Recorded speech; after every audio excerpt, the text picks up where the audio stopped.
নমস্কাৰ বন্ধু বান্ধৱীসকল, আপোনালোকক আন এটা ভিডিঅ'লৈ স্বাগতম জনাইছোঁ। বন্ধু বান্ধৱীসকল, আমি আজি আলোচনা কৰিবলৈ লৈছোঁ কন্যা ৰাশিৰ জাতক জাতিকাসকলৰ স্বভাৱ প্ৰকৃতি কেনেকুৱা হ'ব, তেওঁলোকৰ বিদ্যাস্থান কেনেকুৱা হ'ব, তেওঁলোকৰ আৰ্থসামাজিক দিশ কেনেকুৱা হ'ব, সাংস্কৃতিক মনটো কেনেকুৱা হ'ব, বা তেওঁলোকৰ স্বভাৱ চৰিত্ৰ, তেওঁলোকে কি কৰি ভাল পায়, কি খাই ভাল পায়, এই ধৰণৰ বিষয়খিনি লৈ পেলাই আমি নতুন ভিডিঅ' এটা বনাই আপোনালোকৰ মাজত উপস্থিত হৈছোঁ। ভিডিঅ'টি শেষলৈ চাবৰ কাৰণে আমি অনুৰোধ জনাইছোঁ। আৰু যদি মোৰ ভিডিঅ'টি ভাল লাগে তেনেহ'লে এটি লাইক কৰিব, কমেণ্ট বক্সত গৈ কমেণ্ট কৰিব। আৰু যদি মোৰ চেনেলটিৰ বাবে আপোনালোক নৱাগত তেনেহ'লে প্ৰথমতে মোৰ চেনেলটি ছাবস্ক্ৰাইব কৰিব আৰু কমেণ্ট বক্সত গৈ কমেণ্ট কৰিব। আহক ভিডিঅ'টিৰ ভিতৰলৈ যাওঁ। কন্যা ৰাশি ৰাশিচক্ৰৰ ষষ্ঠ ৰাশি। উত্তৰ ফাল্গুনী নক্ষত্ৰৰ 3 পাত, হস্তা নক্ষত্ৰৰ 4 পাত আৰু চিত্ৰা নক্ষত্ৰৰ 2 পাত লৈ কন্যা ৰাশি গঠিত হৈছে। নক্ষত্ৰৰ চৰণ অনুসাৰে আদ্যাক্ষৰ কেইটা হ'ল মূৰ্ধন্য তৎ উকাৰে টো, প, পদ হ্ৰস্ব ইকাৰে পি, পদ হ্ৰস্ব উকাৰে পু, মূৰ্ধন্য খ, দন্ত্য ন, মূৰ্ধন্য ঠ, পদ একাৰে পে আৰু পদ ঔকাৰে পো। ৰবি ক্ৰান্তি বৃত্তৰ 150 ডিগ্ৰীৰ পৰা 180 ডিগ্ৰীৰ ভিতৰত কন্যা ৰাশি অৱস্থিত। এই ৰাশিৰ অধিপতি গ্ৰহ হ'ল বুধ।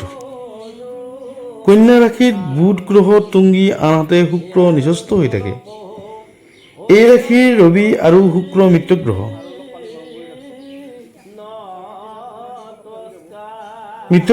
মংগল, বৃহস্পতি আৰু শনি সমগ্ৰহ। চন্দ্ৰ শত্ৰু গ্ৰহ। এই ৰাশি স্ত্ৰী ৰাশি, সমৰাশি, উজ ৰাশি, যুগ্ম ৰাশি, সৌম্য ৰাশি বুলিও কোৱা হয়। কন্যা ৰাশিত জন্মগ্ৰহণ কৰা ব্যক্তিসকল শূদ্ৰবৰ্ণ, বায়ুযোগ, কালপুৰুষৰ ককাল অংগ। কন্যা ৰাশি দক্ষিণ আৰু নৈৰিত কোণৰ অধিপতি। কন্যা ৰাশিৰ প্ৰতীকটোৰ পৰা আমি বুজিব পাৰোঁ যে এই ৰাশিৰ লোকসকল সৰল আৰু পবিত্ৰতাৰ প্ৰতীক। যদি জন্মকালত স্বস্থানত বা শুভ স্থানত বুধ থাকে তেন্তে জাতক জাতিকাৰ জ্ঞান বুদ্ধি প্ৰবল হয়। আনহাতে বুধ যদি দুৰ্বল বা দুস্থানত নিচস্থ স্থানত অকলশৰে অৱস্থান গ্ৰহণ কৰে তেন্তে কন্যা ৰাশিৰ জাতক জাতিকাসকল বুদ্ধিহীন আৰু জ্ঞানহীন হয়। আনহাতে কন্যা ৰাশিৰ বুধ দুৰ্বল হ'লে ব্যক্তিজনৰ জীৱনলৈ বিভিন্ন দুখ দুৰ্গতি বিপদ সঘনাই আহি থাকে। আনহাতে জন্মৰ সময়ত যদি কন্যা ৰাশি ব্যক্তি বৃহস্পতি আৰু শুক্ৰ গ্ৰহ, বুধ গ্ৰহৰ অনুকূল হয় তেন্তে ব্যক্তিজনৰ ধন সম্পত্তি, বিদ্যা বুদ্ধি লাভ হোৱাত বাধা দিয়ে। কন্যা ৰাশিৰ ব্যক্তিসকলে গৱেষণা, বিজ্ঞানৰ সৃষ্টি, সাহিত্য, নাট্যকাৰ, আইন আদি দিশত পাৰদৰ্শিতা দেখিব পাৰে। কন্যা ৰাশিৰ ব্যক্তিসকল ক্ষমাশীল, ধাৰ্মিক, সুমতিপৰায়ণ, লেখক, চিত্ৰকাৰ আদিত সুনাম অৰ্জন কৰিব পাৰে। এওঁলোক বংশানুক্ৰমিকভাৱে ধনী। এওঁলোক পৈতৃক সম্পদযুক্ত আৰু চহকী। কন্যা ৰাশিৰ জাতক জাতিকাই সকলোৰে লগত সুন্দৰভাৱে সন্মান সহকাৰে মিলি থাকিব বিচাৰে। কন্যা ৰাশিৰ জাতক জাতিকাই নিজৰ মত কেতিয়াও এৰি নিদিয়ে। এওঁলোকে বহু সময়ত মিছা কথাৰ আশ্ৰয় লয় আৰু নিজৰ অন্তৰৰ কথা আনৰ আগত ক'বলৈ টান পায়। কন্যা ৰাশিৰ জাতক জাতিকাই অন্য ব্যক্তিৰ উন্নতি, সুশ্ৰী সহ্য কৰিব নোৱাৰে আৰু তেওঁলোকৰ উন্নতিত বাধা জন্মায়। কন্যা ৰাশিৰ ব্যক্তিসকল আত্মীয় স্বজনৰ পৰা সহানুভূতি নেপালেও বন্ধুৰ পৰা সততে সহায় সহযোগ পাবলৈ সক্ষম হয়। এই ৰাশিৰ ব্যক্তিসকলৰ মন ৰহস্যৰে ভৰপূৰ। অন্য ৰাশিৰ ব্যক্তিসকলে এওঁলোকৰ মনটো বুজি নাপায়। ভালপোৱা, প্ৰেম প্ৰীতিৰ আদিৰ ক্ষেত্ৰত এওঁলোক ইমান বিশ্বাসযোগ্য নহয়। কন্যা ৰাশিৰ ব্যক্তিসকল সুলভ প্ৰৱণতাৰে নিজকে মুক্ত কৰি ৰাখিব বিচাৰে। কেতিয়াবা এই ক্ষেত্ৰত বিপদত পৰিব পাৰে। এই ৰাশিৰ ব্যক্তিৰ পদোন্নতি, বদলীকৰণ, ব্যৱসায় বাণিজ্য আদিৰ দিশত উন্নতি আছে। দূৰ ভ্ৰমণৰ যোগ দেখা যায়। কন্যা ৰাশিৰ জাতক জাতিকাই অন্য লোকে কৰা সমালোচনা সহ্য কৰিব নোৱাৰে। কন্যা ৰাশিৰ ব্যক্তিসকলৰ চাকৰিতকৈ ব্যৱসায়ত অধিক মন আৰু অধিক উন্নতিৰ যোগ দেখা যায়। কন্যা ৰাশি শত্ৰুজয়ী, তেওঁলোকে শত্ৰুক জয় কৰিব পাৰে বা শত্ৰুৰ মন জয় কৰিব পাৰে। শত্ৰুতা তেওঁলোকৰ নাশ হয় আৰু ধীৰ স্থিৰ শান্ত প্ৰকৃতিৰ হয় কন্যা ৰাশিৰ জাতক জাতিকাসকল। এওঁলোকে একাধিক নাৰী বা পুৰুষৰ সান্নিধ্যলৈ আহিব পাৰে। এই ৰাশিৰ ব্যক্তিসকলৰ প্ৰতিভা থাকিলেও প্ৰকাশ পোৱাত কিছু বাধা আহি পৰে। আমি এতিয়া আহিছোঁ কন্যা ৰাশিৰ নাৰীসকলনো কেনেকুৱা, এওঁলোক কৰ্মপটু হয় নে বাকপটু হয়। কন্যা ৰাশিৰ নাৰী সাধাৰণতে সুন্দৰ, স্বাস্থ্যৱতী, মুখায়ব, আকৰ্ষণীয় আৰু কমনীয় স্বভাৱৰ হয়।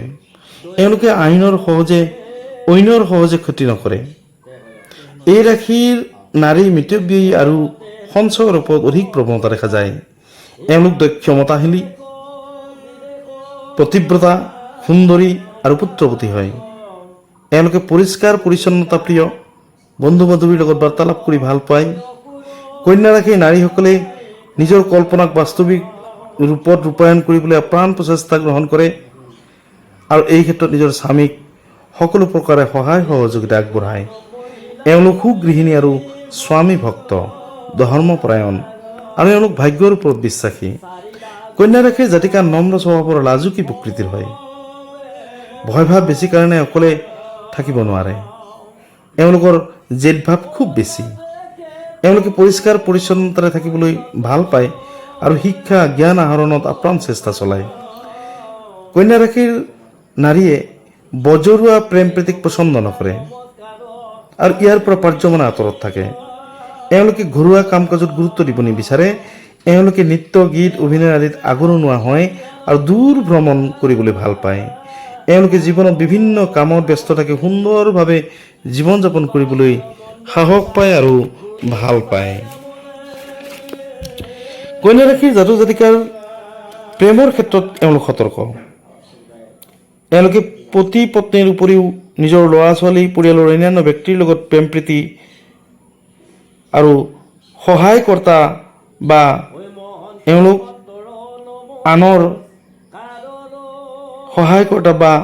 আনক দান দিয়াৰ ক্ষেত্ৰত এওঁলোকে বা সহায় কৰাৰ ক্ষেত্ৰত এওঁলোক সহমত প্ৰকাশ কৰে। প্ৰেমৰ পৰা পোৱা শিক্ষা, সহিষ্ণুতা আদিক কন্যা ৰাশিয়ে সদায় স্বাগতম জনায়। কন্যা ৰাশিৰ জাতক জাতিকাসকল অতিপাত আলোচনা প্ৰিয় হয় আৰু এওঁলোকৰ বন্ধু বান্ধৱ যথেষ্ট বেছি। এওঁলোকে বন্ধু বান্ধৱৰ লগত সময় কটাই ভাল পায়। এওঁলোকে আলোচনা আৰু মানসিক চিন্তাৰ সহযোগত প্ৰেমৰ এটি ৰূপৰেখা অংকিত কৰে। এওঁলোকৰ কথা কোৱাত বহু সময়ত সীমা পাৰ হৈ যায় আৰু আনৰ কথা আনজনৰ আগত কৈ বিপদত পৰা দেখা যায়। কন্যা ৰাশিৰ ব্যক্তিসকলে বেলেগৰ সুখ শান্তি দেখি সহ্য কৰিব নোৱাৰে। এওঁলোক পাৰ্যমানে আনকো নিজৰ লগত ব্যস্ত ৰাখিব খোজে। প্ৰেম প্ৰীতিৰ ক্ষেত্ৰত আনৰ উপদেশ মানিবলৈ টান পায় আৰু নিজৰ সন্মান অটুট ৰাখিবলৈ যত্নপৰ হয়। সমাজৰ লগত মিলি চলিবলৈ চেষ্টা কৰে যদিও বহু সময়ত বিভিন্ন ধৰণৰ বাধাত তেওঁলোকে বাক বিতণ্ডাত লিপ্ত হৈ পৰে। কন্যা ৰাশিৰ জাতক জাতিকাই ব্যক্তিগত প্ৰতিষ্ঠান, চৰকাৰী চাকৰি, নিজস্ব ব্যৱসায়, কৃষিকৰ্ম আদিত সমানে পাৰদৰ্শিতা দেখিবলৈ সক্ষম হয় আৰু তেওঁলোকে বিভিন্ন প্ৰক্ৰিয়া গ্ৰহণ কৰিব, বিভিন্ন দিশেৰে তেওঁলোকে জীৱন নিৰ্বাহ কৰে। এওঁলোকে ব্যৱসায়ত অধিক উন্নতি কৰিব পাৰে। কন্যা ৰাশিৰ অধিপতি গ্ৰহ হৈছে বুধ।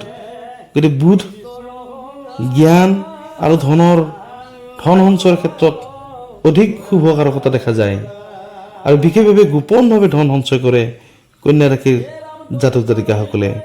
এওঁলোকে জীৱিকা নিৰ্বাহ কৰে বিশেষভাৱে শিক্ষা, আইন, ৰেলৱে, ডাকঘৰ বা তাৰ কাৰেণ্ট, বিদ্যুৎ বিভাগ, প্ৰশাসন, ৰাজনৈতিক, চাৰুকলা, খেলুৱৈ, অভিনেতা, উকিল, মহৰী, ড্ৰাইভাৰ, শিক্ষক, মণ্ডল, বীমা কোম্পানী, ইঞ্চুৰেঞ্চ আদি বিভিন্ন বিভাগত পাৰদৰ্শিতা দেখুৱাব পাৰে।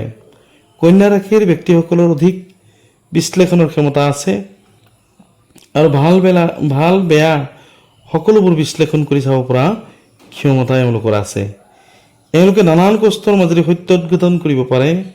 এওঁলোক জনদৰ্শন আৰু দূৰদৰ্শিতা গুণসম্পন্ন আৰু বিদেশী ভাষা জ্ঞান বা বিদেশী সংবাদ সেৱক হিচাপে থাকি খ্যাতি অৰ্জন কৰি জীৱিকা নিৰ্বাহ কৰিব পাৰে। এওঁলোকে বিদেশ ভ্ৰমণ কৰি ভাল পায় বা বিদেশত এওঁলোকে নিজকে প্ৰতিষ্ঠা কৰিবৰ কাৰণে মানসিকতাত থকা দেখা যায়। এওঁলোক স্বাধীন চেতিয়াভাৱে ধন ঘটি বা আত্মনিৰ্ভৰশীলতা প্ৰদৰ্শন কৰি ভাল পায় বা এওঁলোক ব্যৱসায়ী হিচাপে প্ৰতিষ্ঠা লাভ কৰিব পাৰে।